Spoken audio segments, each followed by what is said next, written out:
Hello guys, कैसे हैं आप लोग? एकदम ठीक ठाक, आप बढ़े होंगे। तो आज मैं एक्सप्लेन करने वाला हूँ reincarnation into the curse game chapter 8 को। तो चलिए वीडियो को स्टार्ट करते हैं। एपिसोड की स्टार्टिंग उसी सीन से होती है जहाँ पर जॉन दामन को देखकर एकदम से शौक सा हो गया होता है और दामन उसके सामने खड़ा होता है। उसके बाद हम जिसक जॉन को देखते हैं जो दामन से आखिरी अलविदा लेते हुए बोलता है, मेरी बात ध्यान से सुनो heavenly king of the north, मैं मरने वाला हूँ लेकिन मेरा इंतजार करना, मैं वापस जरूर लौटूंगा। उसके बाद हम जॉन को देखते हैं जो बहुत ही गुस्सा हो गया होता है दामन को देखकर, इसलिए नीचे से जंप लगाता है दामन की साइड, अपना एक पंच बनाता है और उस पंच को दामन के फेस के ऊपर मार देता है। और उस पंच का पावर इतना ज्यादा होता है कि दामन उड़ते हुए पीछे जाने लगता है। उस पंच को खाने के बाद दामन खुद शौक में होता है कि ये इस पंच का पावर इतना ज्यादा कैसे है, और दामन सीधा जाकर पानी के अंदर गिरता है जिसकी वजह से वहाँ पर एक ब्लास्ट होता है। पर एन मौके पर दामन अपने आसपास सील बना लेता है, इसलिए उस पानी का असर उसके ऊपर नहीं होता और दामन 2-3 मिनट के लिए उसी पोजीशन में वहाँ पे खड़ा रहता है। फिर जब उसको होश आता है तभी वो अपना सिर ऊपर करता है, तब हमें देखने को मिलती है कि उसकी एक आंख ब्लैक कलर की है और एक आंख ब्लू कलर की है। फिर वो हंसते हुए कहता है, क्या ये बाकी में सच है कि तुम वापस आ गए? उसके बाद हम जॉन को देखते हैं जो दामन के साथ भागते हुए जा रहा होता है और अपने मन में कहता है, आखिर ये हो क्या रहा है? अगर मैं सही देख रहा हूँ तो जो आदमी यहाँ था वो जरूर heavenly king of the north था। वैसे एक बात कहूँ तो वो असली किंग नहीं बल्कि एक नकली किंग था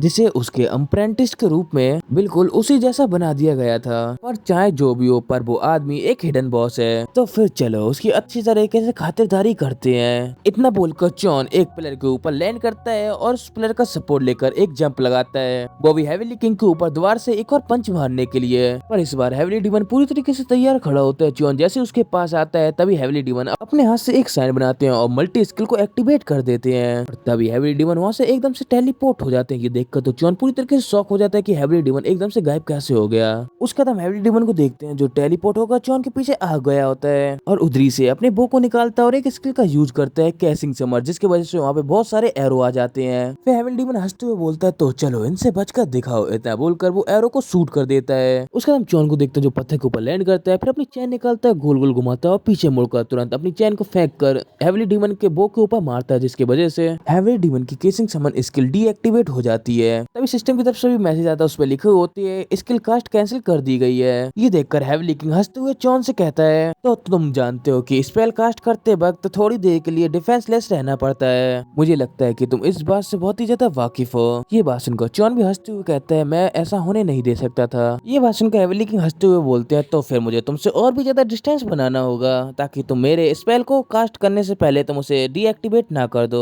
इतना बोलकर हेवनली किंग जॉन से दूर चला जाता है और दूर जाके कास्ट करने लगता है और कहता है, पावर एक्टिवेट। इतना बोल ही पाता है तभी जॉन उसके पास आ जाता है, उसकी कॉलर पकड़ता है और कहता है, नहीं। हेवनली किंग जॉन को देखकर एकदम शॉक हो जाते हैं कि जॉन एकदम से उसके पास कैसे आ गया। तभी जॉन हंसते हुए अपना पंच बनाते हुए बोलता है, मैं दोबारा इस चाल में नहीं फंसूंगा। इतना बोलकर जॉन अपने पंच हेवनली किंग के ऊपर मारने लगता है, वो भी बिना रुके हुए लगातार। तभी हेवनली किंग उन पंच को ब्लॉक करने के लिए अपने सामने अपने हाथ ले आते हैं ताकि उनके ऊपर ज्यादा प्रेशर ना पड़े और ये सिलसिला कम से कम 2-3 मिनट तक चलता रहता है। फिर जॉन बताता है कि स्पेल टाइप पावर की दूसरी कमजोरी, अगर स्पेल को कास्ट करते वक्त उसे डिस्टर्ब कर दिया जाए तो अगली बार कास्ट करने पर उस स्किल का असर थोड़ा कम हो जाता है। इतना बताने के बाद जॉन हेवनली किंग की शील्ड को एक ही पंच में तोड़ देता है। ये देखकर हेवनली किंग हंसते हुए बोलते हैं, अच्छा समझ गया, तुम्हें स्पेल टाइप पावर को तुम्हें अच्छी तरीके से कंट्रोल करना आता है, तो फिर मुझे बताओ इस चीज का क्या है। इतना बोलकर तभी वो अपने पास से एक ब्लैक कलर की स्वॉर्ड निकालता है जो एकदम सांप जैसी होती है और उसी से उसके ऊपर अटैक कर देता है, मींस जॉन के ऊपर। पर जॉन उस अटैक को डॉज कर लेते हैं, पर सिस्टम की तरफ से एक मैसेज आता है और उसमें लिखा होता है, ये एक ब्लैक स्नेक है और इसकी परछाई यहाँ से गुजरती है और वहाँ पर डिफेक्ट एक्टिवेट हो जाता है और हर 10 सेकंड में वहाँ पर 10% मूवमेंट स्पीड कम हो जाती है।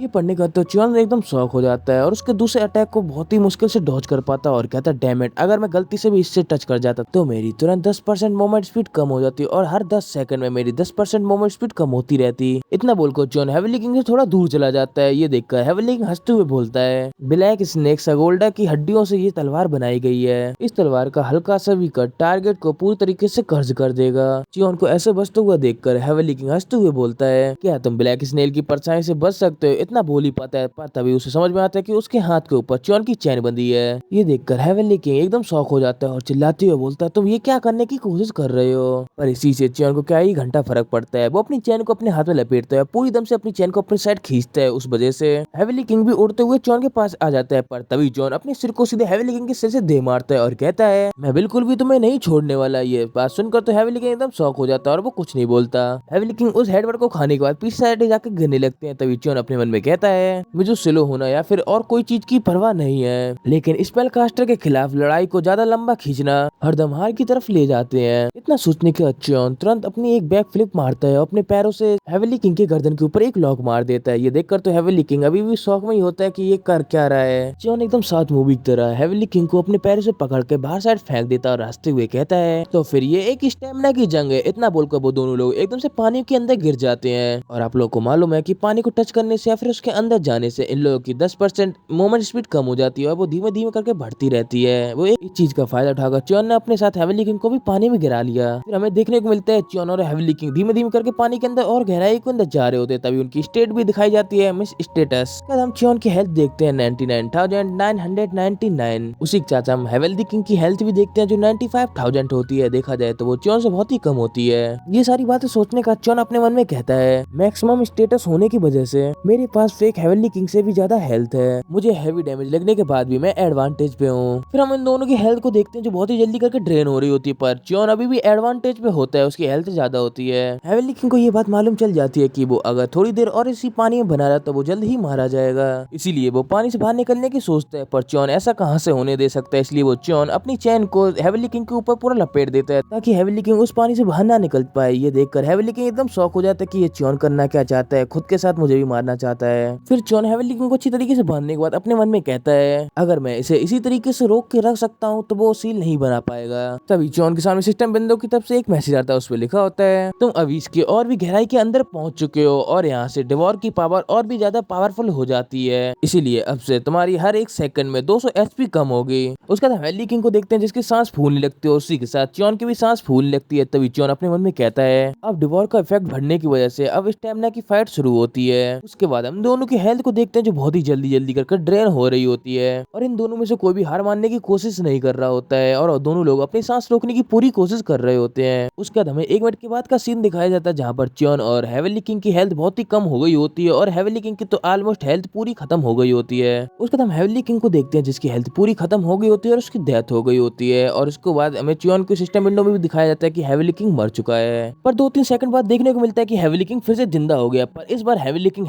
नहीं लग रहा होता है, वो एक कोई मॉन्स्टर लग रहा होता है जिसकी ब्लैक कलर की आंख और एक क्रीपी सी स्माइल दे रहा होता है। ये देखकर तो च्योन की एकदम फटके चार हो जाती है और तभी हेवली किंग च्योन की सारी चैन को तोड़ देता है जिसकी वजह से हेवली किंग अब आजाद हो जाता है। पर च्योन अभी इस चीज को लेकर शौक में होता है कि हेवली किंग तो अभी मर चुका था, पर वो दोबारा से जिंदा कैसे हो गया और उसके अंदर इतनी पावर आ गई कि उसने उसकी चैन भी तोड़ दी। और इसी के साथ ये एपिसोड होता है यहीं पे खत्म। और गाइस जिसको भी ये वीडियो पसंद आई तो प्लीज लाइक और कमेंट जरूर कर देना। तो मिलते हैं अगली वीडियो में, गुड बाय।